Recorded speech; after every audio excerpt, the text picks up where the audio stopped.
Assalamualaikum warahmatullahi wabarakatuh. Ya Rabbi bil Mustafa balik maqasidana waghfir lana ma ya wasi'al karami. Ya Rabbi bil Mustafa balik maqasidana waghfir lana ma ya wasi'al karami. Ya Akramal khalqi liman adusu bihi siwaka inda mulunil hadithil amimi. Ya Rabbi bil Mustafa balik maqasidana waghfir lana ma ya wasi'al. Wala yabika Rasulullah jauka bi idzal karim tajalla bismi muntakimi. Ya Rabbi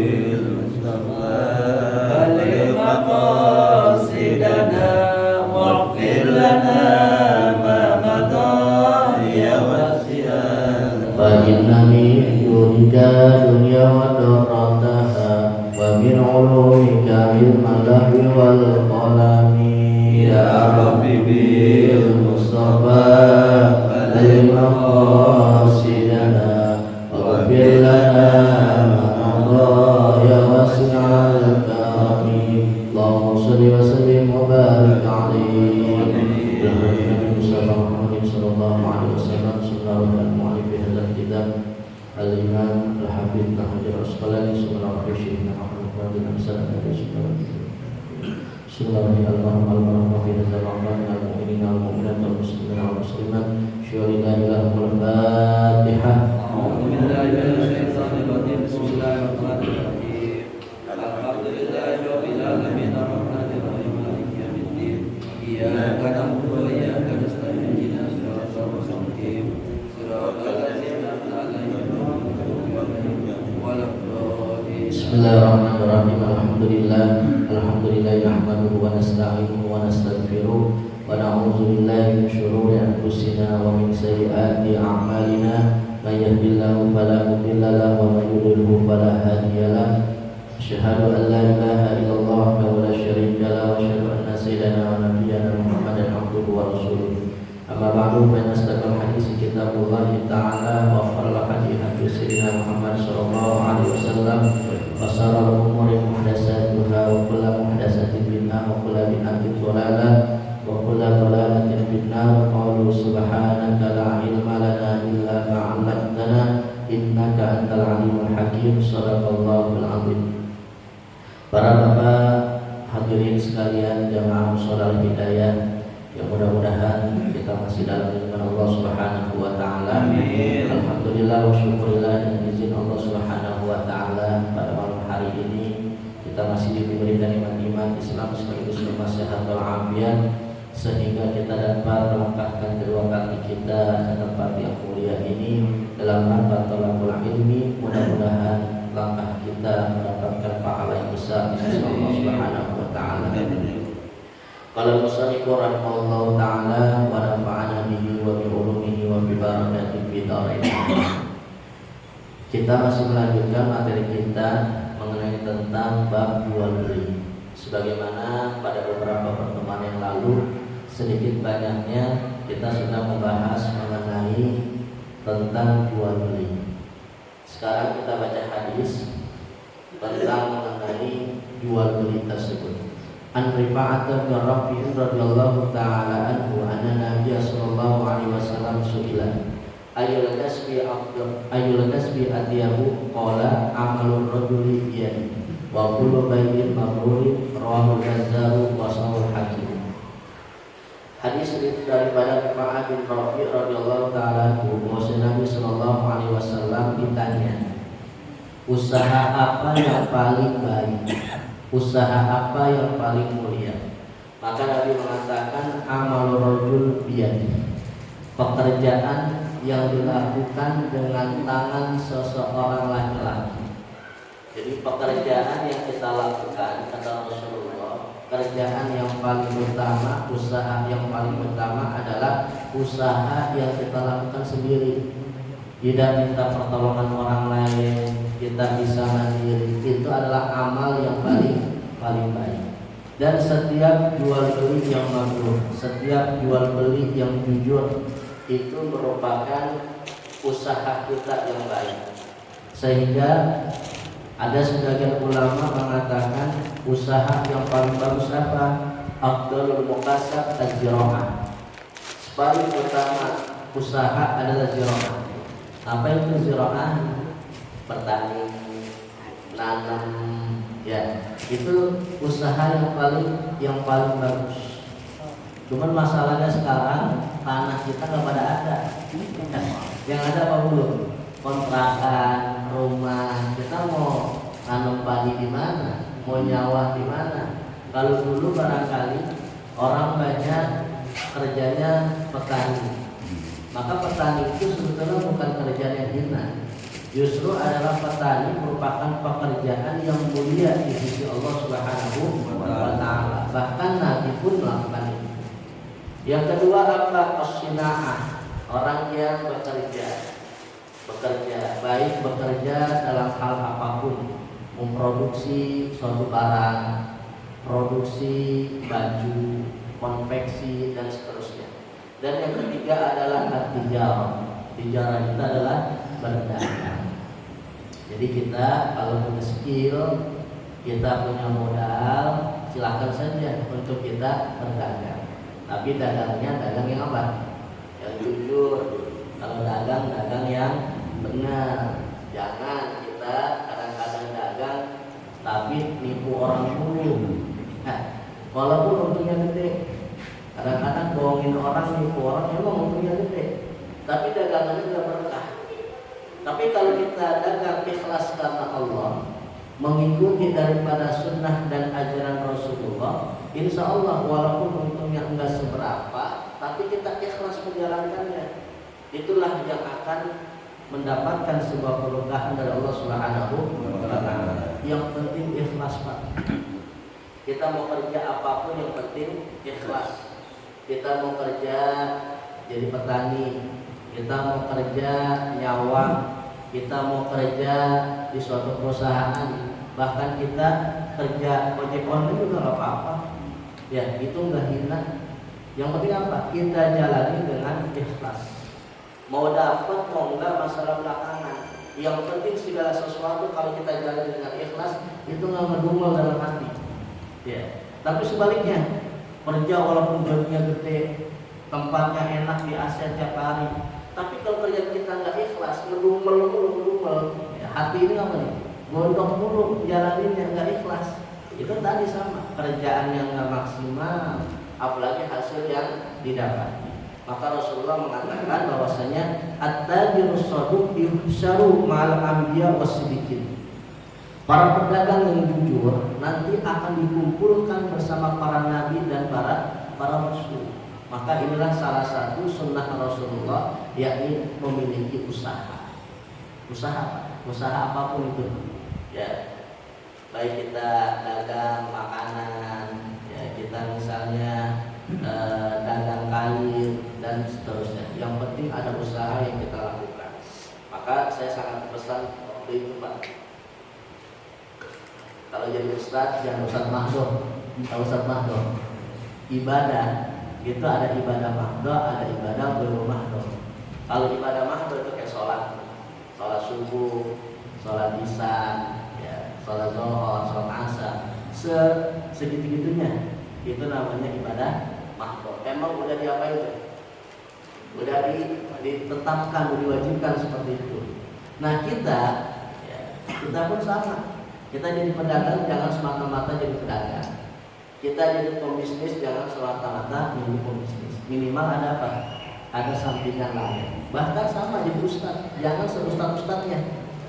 Cuman ngandelin apa? Tahlil, ngandelin orang mati, ya, ngandelin kalau ada yang ngundang. Ya, ustadz juga ya sama dengan yang lain, harus punya skill juga. Jangan ngandelin cuma bisa tahlil, bisa doa, bisa ngimamin, tapi skill yang lain nggak punya. Ini ustadz mahdoh namanya, cuma semata-mata ustadz. Maka kita pun dalam bentuk profesi apapun jangan sampai kita berusaha untuk mencari maisha, mencari kehidupan kita bukan hanya dalam satu satu bid'ah.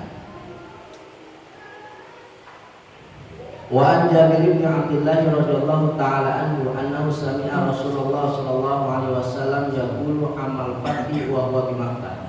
Ada sebuah hadis dari Jabir bin Abdullah radhiyallahu taala anhu bahwasanya ia mendengar Rasulullah sallallahu alaihi wasallam bersabda ketika di Amul Fathah, yaitu ketika di kota Makkah. Apa kata Rasulullah? Innallaha wa rasulahu harrama bai'al khamri wal maitati wal khinziri wal asnam. Allah dan Rasulnya mengharamkan jual beli khamr. Kenapa demikian? Kemarin sudah kita bahas dalam fikihnya bahwasanya jual beli yang sah ya, itu apabila jual beli pertama barangnya kelihatan, yang kedua sesuatunya itu sudah jelas, kriterianya sudah jelas, kita barang belinya apa, warnanya apa, ukurannya apa dan seterusnya, sehingga kita nggak boleh menjual barang, jual beli barang yang sifatnya najis. Khamr ini nggak boleh. Kadang-kadang ada tuh daerah Kabupaten Bekasi, apa tuh namanya? Pabrik bir. Ya. Salah satunya bir yang boleh berapa namanya? Bir potok. Itu bir apa? Yang boleh, selebihnya nggak boleh. Bir potok itu bukan bir itu ya? Jamu. Apa dari jamu ya? Bir ini nggak boleh. Apa alasannya? Karena dia banyak alkoholnya. Udah gitu memabukkan. Manfaatnya sangat kurang sekali dalam diri kita. Maka orang yang jual beli, menjual khamr bahkan membelinya, itu kata Rasulullah dan Allah mengharamkan jual beli khamr. Kalau bisa khamrnya aja haram, ya apalagi orang yang berkecimpung di situ. Di mana kegiatan diskotik, kafe-kafe malam, di bar, apalagi perempuan suka pakai DJ, ya itu kan banyak makanan minuman yang memang diharamkan dalam agama. Yang kedua apa? Wal maitah, bangkai. Kita jual beli yang namanya bangkai, itu nggak boleh. Bangkai itu apa? Bangkai itu adalah binatang yang disembelih bukan melalui jalur penyembelihan. Itu nggak boleh kita jual yang namanya bangkai. Terkadang kita beli ayam, maaf, ya, ada orang jualnya nggak jujur. Ini ayam tirai dijual sama dia. Ngakunya ayamnya ayam baru dipotong. Pas kita goreng, kita makan, ternyata baunya beda. Ya, pasti akan beda. Mana ayam yang baru dipotong, mana ayam yang kemarin dipotong. Nah, itu namanya ayam apa? Ayam tirai. Maka oleh karena itu kalau kita mau sebagai penjual, jadilah penjual yang jujur. Kalau kita ngomongin ayam kemarin, bilang aja yang kemarin. Walaupun harganya memang lebih murah. Yang penting apa? Jujur. Alaikum bisidqi fa innahu yahdi ila bir. Lazimkan oleh kamu itu jujur. Benar, karena jujur dapat membawa kita kepada jalan kebaikan. Begitu sebaliknya. Kalau orang bohong mulu, dusta mulu, tipu mulu, ya bisa jadi satu kali dia berhasil, 2-3 kali aja ucapan dia nggak akan diterima oleh orang lain. Yang pertama nggak boleh jual beli khamr, kedua bangkai. Ya, sekarang ini bukan tirai aja, ada tilep namanya. Tahu tilep? Mati kelelep. Jadi kita kadang-kadang beli ayam dipotong nih. Lalu ini ayam belum mati, tapi dilepin di mana? Air mendidih, air panas. Jadi matinya bukan karena apa? Bukan karena dipotong, mati karena dilepin di air mendidih. Nah makanya kita juga perlu apa nih? Perlu lihat secara jeli. Kalau kita mau beli ayam yang hidup, potong sama abangnya. Potong sama abangnya. Kalau mau dipotong oleh abangnya, 2 uratnya sudah apa? Sudah terputus, insya Allah sah, nggak jadi mati. Jangan kadang-kadang ayam uratnya belum apa dipotong, udah dilelopin aja gimana?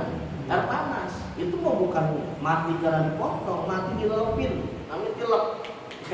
Kalau tirai yang sering kita dengar, ini tilep kadang-kadang mati karena dilelopin. Nah itu nggak boleh masuk dalam kategori maitah. Yang ketiga oleh khinzir. Kita nggak boleh jual beli yang namanya babi. Ya, ini buat kita alhamdulillah Allah dan Rasulnya telah mengharamkan buat umat Islam untuk mengkonsumsi babi. Apalagi tadi ya kita membeli, kita menjual. Nah kita juga sama Pak. Ustaz, ini kan saya bukan barang saya, babi bukan babi saya, ini mah babi si engkok, menci. Saya cuma ngapain kan? Jualin doang. Sama. Ya, walaupun bos kita mohon maaf, ya, kadang-kadang emang orang Betawi mah jarang jadi bos. Kalaupun ada langka jadi bos. Gue kan bos kita orang apa? Orang asing, orang Cina. Ya. Kita punya bos misalnya orang Cina, disuruh jual apa? Jual babi. Walaupun tadi saya katakan kalau bisa kita menjual sesuatu yang benar-benar dalam agama kita itu ya diperbolehkan. Nah, dijual babi, itu dan seterusnya. Karena itu termasuk kebaikan Islam. Apalagi wal asnam, patung, jual beli patung. Walaupun patung itu kata ulama dijual belikan baik imma li ta'abbud aw lil bai'i ala man ta'abbad. Ada kalanya untuk disembah ataupun untuk dijual belikan. Nah, alhamdulillah juga dalam agama kita Islam kita nggak boleh untuk menyembah yang namanya patung. Maka Pak Rasulullah Shallallahu Alaihi Wasallam dalam sebuah hukum Islam, kenapa kita nggak boleh menggambar Rasulullah?